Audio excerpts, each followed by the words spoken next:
안녕하세요. 반갑습니다. 배터리가 별로 없어서 좀 빨리 찍도록 하겠습니다. 내가 여기에 이날 어, 영상을 찍으면서 1조 1천억 외국인이 샀습니다. 그래서 이거 어쩌면은 마지막 슈팅 신호일지 모르겠다 생각을 했고, 외국장이 오르는 거 보고 이날 역시 꼭대기구나 하고 오전에 거의 팔 수 있는 건 다 팔았습니다. 수익 난 것들. 그리고 쭉쭉 내려왔죠. 그리고 요날 또 얘기했습니다. 이 저점을 뚫으면은 분할 매수 기회다. 그러면은 종가 대비 떨어진 게 하나, 둘, 셋 있지요. 세 번은 나눠 살 수 있었습니다. 그리고 이래 올라오면은 한 6, 70% 정도는 수익이 났지요. 종목들로 볼 때. 그러면은 수익 난 거는 털면 됩니다. 내일도 올라갈 가능성은 있는데 좀 지켜봐야 되겠습니다. 산타넬리가 있을 가능성이 많다고 생각을 하고 있습니다. 앞서도 말씀드렸다시피 그러면 어찌 되느냐. 자, 외국인이 쭉쭉쭉 팔았죠. 선물을 캐보면은 외국인이 파는 동안에 요까지는 샀고 요 파는 동안에 쭉쭉 내려오고 있습니다. 그렇죠.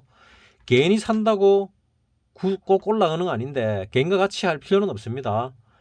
왜냐하면 확실하게 하기 위해서 이때부터 이 저점을 뚫었을 때부터 분할 매수 들어가면은 거의 정확하게 수익이 났지요. 내일도 월요일이죠. 오를 가능성이 있습니다. 내가 보는 관점에서는 어떻는가 하면은 그리고 또 이 사모펀드를 갖다가 조금 주의 깊게 보면 됩니다. 이 사모펀드가 꽤 잘 하더라고요. 한 1, 2년 거를 갖다가 다 대비 보니까 사야 될 때 사고 팔아야 될 때 팔더라고요. 그 얘기는 주식이 올라갈 때 초입에 사고 그 다음에 쭉 올라갈 때는 팔더라고요. 그래서 사모펀드가 꽤 잘 하구나 하는 생각을 했고, 연기금은 워낙 돈이 많으니까 또 주식에 들어가 있는 것도 많으니까 연기금이 마음 먹고 자기 가진 거 한 1, 2%만 시장에 내다 놓으면은 팔아버리면은 아마도 전 종목이 한가 갈 수도 있습니다. 그만큼 연기금이 돈이 많습니다. 들어온 주식 수도 많고, 따라서 연기금은 어, 뭐 사냐 파냐 따라서 좀 달라지긴 한다마는 올라갈 때 못 올라가게 만들고 내려갈 때 못 내려가게 만드는 뭐 그런 역할을 조금 하긴 합니다. 근데 그 연기금이 샀습니다. 외국인이 사고 연기금이 사고 나머지 기관들도 금융투자가 사니까 기관이 전체적으로 산 거고 외국인과 기관의 쌍끌이 해가지고 좀 올랐습니다. 올라온 거에 비해서는 외국인이 1,000억밖에 안 샀죠. 얼마 샀습니다. 금융투자가 증권회사죠. 증권회사 이런 쪽에서 사는 이유는 연말에 우리 이만큼 벌었다 보여주기 위해서 조금 살 수밖에 없습니다. 그래서 연말 랠리가 통상 노는 이유가 되기도 합니다. 그리고 연말에 배당이 끝나면은 배당 낙이 나고 나면은 조금 떨어지는 경향이 있지요. 뭐 그 떨어진 거는 몇 달 안에 다시 복구가 되는 경우들이 많습니다. 자, 요 목요일 날 내가 볼 때, 요날 목요일 날 그 인간 지표로 볼 때 바닥 신호가 나왔습니다. 바닥 신호가 나와서, 내가 알려드릴까 하다가 뭐 알려드릴 시간이 없었습니다. 그래서 못 알려드렸고, 알려드렸으면 여러분들에게 좀 더 나았지 않았을까. 바닥 신호 오면은 매수량을 좀 더 늘려도 되거든요. 근데 어쨌거나 결과적으로 못 알려드렸고, 그 다음 날도 바닥 신호가 나왔으면 내려갈 때 전저점 종가 대비 뚫을 때 좀 더 사도 되는데 하는 아쉬움은 좀 가지고 있죠.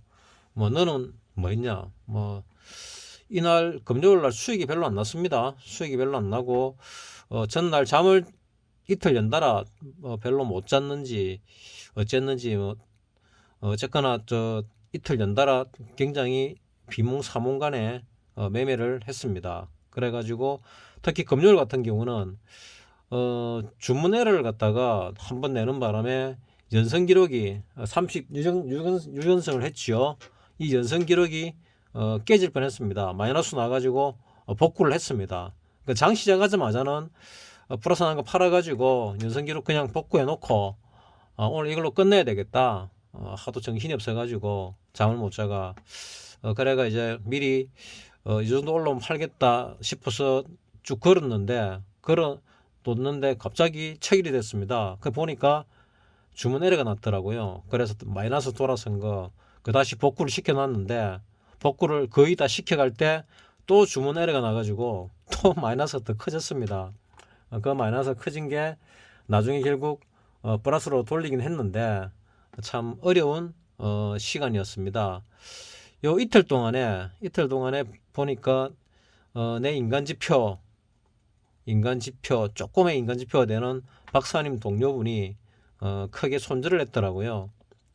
유상증자 건 때문에 손절했는데 돈을 갖다가 조금씩 더 넣는 스타일인데 이제 돈을 더 넣을 수 있는 여건이 안 돼 가지고 돈을 못 넣다 보니까 뭐 눈물을 머금고 손절을 했다고 얘기 들었습니다. 그래서 내가 2018년도 박사님 영상을 본 뒤부터 보고 나서 몇 개월 지나서 이제 그러니까 실력이 좀 다시 좀 는 다음부터는 이익을 거의 많이 낸 걸로 내가 알고 있는데 별거 없이 왜 손실이 났지 하고 내가 좀 물어봤습니다. 자세히.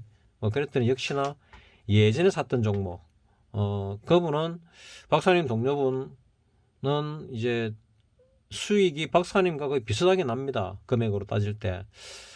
자금 운용은 얼마나 하는지 안 물어봤습니다. 별 관심이 없어가지고 안 물어봤는데 지금 평가손 난 걸 들어보니까 박사님하고 비슷한 거 보니 아마도 전체 금액은 박사님과 비슷하지 않나 하는 생각이 듭니다. 버는 것도 비슷하고. 근데 실력 차이가 그러면 똑같냐? 실력이 똑같냐? 그거는 아니죠. 실력 차이가 많이 나죠. 정교한 트레이딩, 꼭 이기는 트레이딩을 하는 사람하고 그냥 추세에 따라서 매매하는 사람하고는 많이 틀립니다. 박사님 동료분은 저게 그 신용과 미수를 전혀 쓰지 않습니다. 현금만 가지고 하거든요. 그래서 물리면 버티면 되죠. 그래가 상당 폐지 당한 것도 여러 개가 있는데 주식을 한 20년 정도 했어도 주식 실력이 변변치 못했을 때 그때 산 종목이 주고 박사님 영상을 보고 공부하고 연구하고 한 다음부터 내 영상도 많이 봤죠. 그 다음부터는 수익이 나기 시작해 가지고 수익이 안 난 적이 거의 없는데 최근 들어 가지고는 좀 어려웠다. 그런 얘기를 하는 거 보니까 요즘은 돈 버는 고수들도 다들 어려운가 보다 이런 생각이 듭니다. 나는 이렇게 내려가는 걸 맞췄음에도 불구하고 풋 310을 만기까지 들고 가겠다고 마음먹고 샀는데 흔든다고 0.1포인트 먹고 털어내고 다시 안 들어갔던 게 다시 못 들어간 게 그게 제일 큰 패착이죠. 그게 요날이었습니다. 요날 갭으로 떨어지면서 수익이 나버리니까 수익이 난 게 아니고 내가 판 것보다 더 올라가는 거 알고 있는데 나는 한 10배에서 20배 정도 받거든요. 그래서 저점 대비는 27배가 났고 내가 샀던 거 대비는 20배가 났고 끝까지 들고 갔어도 10배 정도는 먹었다. 이런 개념이거든요. 근데 그 다음에 있는 300짜리를 갖다가 많이 들어가는 바람에 거의 파산 났지요. 또 계좌가 다 틀렸습니다. 그래서 보는 대로 해야 되고 흔드는데 굳건하게 버텨야 되는데 그리고 300짜리가 며칠 동안 좀 안 좋은 징후가 있었습니다.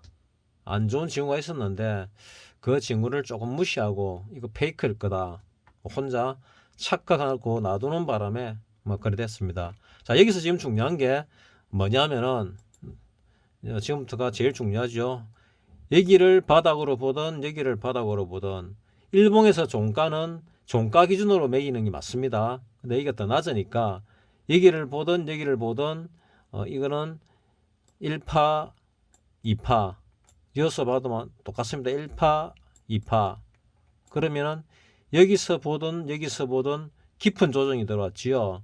그러면 다음은 얕은 조정일 가능성이 많습니다. 100%는 아닙니다. 가능성이 많다는 얘기입니다.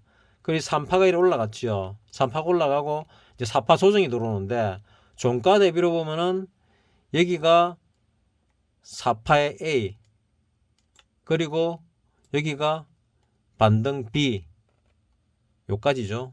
B 올라간 요까지인데 요 종가가 여기가 여기보다 더 높습니다. 그래서 여기가 3파 맞습니다. 원래 파동은 종가 대비로 일봉 종가 대비로 매기는데 이래 올라가면 이제 지그재그 파동이 나올 가능성이 많아지는 겁니다. A, B, C 하면서 지그재그 파동이 나올 가능성이 커집니다. 그러면은 여기도 깊은 조정이 나왔는데 파동 변도 현상이 나타날 것인가, 지그재그 파동에서 깊은 조정이 나올 것인가, 아니면 이거 미달로서 끝이 났을 건가, 굉장히 고민스러운 그런 상황인데 지금 상황에서 보면은 하락을 하는데 더 할 줄 알았는데 개인들이 밑으로 들어오니까 살짝 들어 올렸습니다. 살짝 들어 올렸는데 지금부터 그럼 산타 랠리가 시작될 것이냐, 나는 한 4대6 정도로 한 번 더 눌림이 나오지 않을까 생각합니다. 시간이 아직 많이 남았거든요. 내일 월요일이 12일입니다. 그럼 다음 주나 그 다음 주 초까지는 밑으로 눌러도 됩니다. 따라서 다음 주는 조금 위로 올렸다가 한 얼만큼 올릴까는 모르겠는데 지금 볼린저 밴드로 보면은 여기가 21선이죠. 볼린저 밴드 중단이 20일이거든요. 그러면은 볼린저 밴드 중단 정도까지 뭐 반등을 줬다가 그 다음에 다시 내리는데 2, 3일밖에 안 걸리거든요. 한 2, 3일 뭐 하루 이틀 2, 3일 올렸다가 다시 요 저점을 뚫는 걸로 내려가지고 많이 내리든 적게 내리든 어쨌거나 내릴 가능성이 크지 않을까 생각을 합니다. 그런 다음에 산타넬리가 이루어질 가능성이 많다. 이렇게 일단 보고 있습니다. 이 추측입니다. 추측. 지금 당장은 올라가니까 지금은 이제 팔 때입니다. 팔 때, 살 때 아닙니다. 여기서 산 부분들 있죠. 여기서 산 부분들과 앞에 올라갈 때 샀는데 물렸던 부분들이 있으면은 지금은 팔 때라고 나는 생각을 합니다. 그럼 바로 다 가버리면 어떡하냐? 뭐 할 수 없지요. 뭐 손가락 빨고 있어야지요. 근데 나는 일단 반등을 줬다가 쌍바닥을 치더라도 내려올 가능성이 많다 하고 보거든요. 쌍바닥을 치든 지그재그 파동으로 좀 깊이 내려오든 어쨌거나 올라가서 한번 이 저점을 테스트할 가능성이 많다. 그러면 이 테스트할 즈음부터 해가지고 다시 추가 매수를 들어가는 게 어떨까 하는 게 내 개인적인 생각입니다.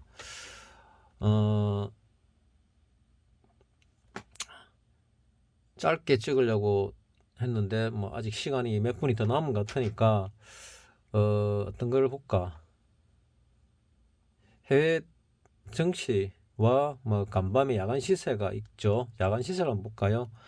우리나라 야간 시세는 0.5% 내렸네요. 그리고 콜 쪽이 빠지고 푸 쪽이 조금 늘었는데 콜 쪽 거래가 많은 걸로 봐서 푸 쪽 거래보다 많습니다. 그러면은 방향은 윗방향일 가능성이 크다. 근데 콜의 프리미엄도 빠져 있고 푸의 프리미엄도 많이 빠져 있습니다. 분포도를 보면은 하방 쪽으로 가야 될 가능성이 많은데 지금 위로 가든 밑으로 가든 전혀 이상하지 않습니다. 이걸로 봐서 가능성은 밑이 많은데 전체로 봤을 가능성은 나는 위쪽이 많다고 생각을 하거든요. 지금 327짜리 325짜리가 가장 거래가 많이 됐네요. 그럼 325를 향해서 조금 위로 올릴 가능성이 있지 않을까 하는 생각이 듭니다. 며칠 동안 볼린저 중단이 어찌 되는지 한번 봅시다. 그러면은 자, 여기서 이 선물 2023년 3월물입니다. 2023년 3월물에 볼린저 중단이 314 정도 되네요. 그러면 지금 310이니까 행사가로 2개 정도 올라갈 가능성은 있어 보인다. 그리고 또 주목할 게 뭔가 하면은 저게 내 채널에 구독자분들 중에 조회수가 좀 많아졌습니다. 그게 뭔가 하면은 내리가다가 좀 올라간다고 보는 경향이 생긴 것 같아요. 그래서 많아진 건지 뭔지는 잘 모르겠는데 조회수가 평소보다 좀 많아졌습니다. 많아졌기 때문에 보통 이 바닥을 길 때는 조회수가 줄어들고 한참 올라갈 때는 조회수가 많아지는 경향이 좀 있거든요. 근데 지금 이 내려가는 와중에 요 바닥점에서 조회수가 다시 많아지고 요 올라온 순간에 조회수가 확 는 거 보니까 이제 개인들이 또 들어오구나. 그러면은 조금 올렸다가 다시 한번 눌러줄 가능성이 더 커지고 있는 것 같아 하는 이런 생각이 개인적으로 듭니다. 여러분들 매매하는데 도움이 되셨으면 생각을 하고, 가드키님과 저게 새벽에님께서 또 통신비 보조해라고 조금 보내주셨네요. 감사드립니다. 유튜브 프리미엄도 덕분에 보고 있습니다. 전체 통신비에는 부족하지만 그래도 상당히 많은 보조의 힘을 얻어가지고 내가 유튜브 프리미엄을 보고 좀 더 많은 이 정보를 갖다가 첩보죠. 군사용어로는 첩보를 수집해서 정보화 시켜가지고 여러분들에게 전달해 주는데 가드키님과 이 새벽이님께서 큰 도움을 주신다. 이렇게 보시고 두 분께 감사드리기 바랍니다. 여러분들은 또 저희 채널을 굉장히 열렬히 구독해 주시는 분들이 한 10여 명 계신 것 같습니다. 그분들도 잘 보시고 돈을 좀 버시기를 바랍니다. 좀 더 자세한 또 다른 관점에서의 이 시황을 갖다가 나중에 시간 보고 되면은 올리고 안 되면은 내일 올리도록 하겠습니다. 개인적인 부분하고 같이 좀 올리려고 했는데 배터리가 별로 안 남은 걸 갖다가 깜빡했습니다. 그리고 내가 며칠 잠을 좀 못 잤다고 말씀을 드렸나 모르겠는데 옵션권 때문에 스트레스 받아가지고 잠을 못 자고 긴장한 상태에서 좀 있다 보니까 컨디션이 상당히 안 좋았거든요. 안 좋았는데 어제 토요일날 장이 안 열렸지 않습니까? 장이 안 열리다 보니까 긴장이 풀렸죠. 긴장이 풀리니까 어제부터 몸 컨디션이 상당히 안 좋더라고요. 그래가지고 운동을 어제 많이 해야 되는 날인데 목요일 금요일 일이 있어서 운동을 못 했습니다. 금요일은 그래도 대충 걷는 거라도 뛰는 거라도 좀 했는데 그 정도까지는 운동이 안 되기 때문에 그래도 아닌 것보다는 낫지요. 그 운동을 좀 했고 토요일 날 어제 좀 많이 하려고 했는데 보통 한 4시간에서 6시간 정도 운동을 하는데 어제는 3시간 정도밖에 못 했고 오늘 아침에는 좀 많이 힘들었습니다. 그래가 약도 좀 먹고 하니까 좀 나아졌고, 좀 나아지다 보니까 어제부터 좀 많이 안 좋았거든요. 안 좋아가지고 죽 대신에 스프 끓여 먹고 이랬는데 이제 거의 막바지 가까이 온 것 같습니다. 목이 조금 칼칼하더니 코에서 계속 콧물에서 피가 섞여 나오더라고요. 며칠 동안. 그래서 컨디션이 상당히 안 좋구나 생각을 했는데 긴장이 풀리니까 어제 오늘 상당히 건강이 컨디션이 안 좋았고 그래서 어제는 좀 일찍 잤습니다. 한 9시, 6시에 잤나? 6시에 자가지고 8시에 알람 소리 때문에 일어났다가 또 자려고 했는데 또 잠이 안 와가 한 12시 좀 넘어서 자가지고 오늘 아침 늦게까지 좀 누워 있었습니다. 좀 쉬려고. 그래서 오늘까지 푹 쉬고 다시 컨디션을 회복해서 원기왕성하게 또 해야 될 일들이 내가 많으니까 이것 말고도 이미 밝혀드린 일들 다 처리해야 되니까 나름대로 열심히 해가지고 좋은 성과를 내 보이도록 하겠습니다. 그리고 내가 연승하고 있는 거는 계속 하고 있습니다. 내가 하루에 목표를 0.3% 잡고 수익을 내는데 세어보니까 계좌 2개 중에 하나는 36연승을 하고 있고 여기서 연승이라는 거는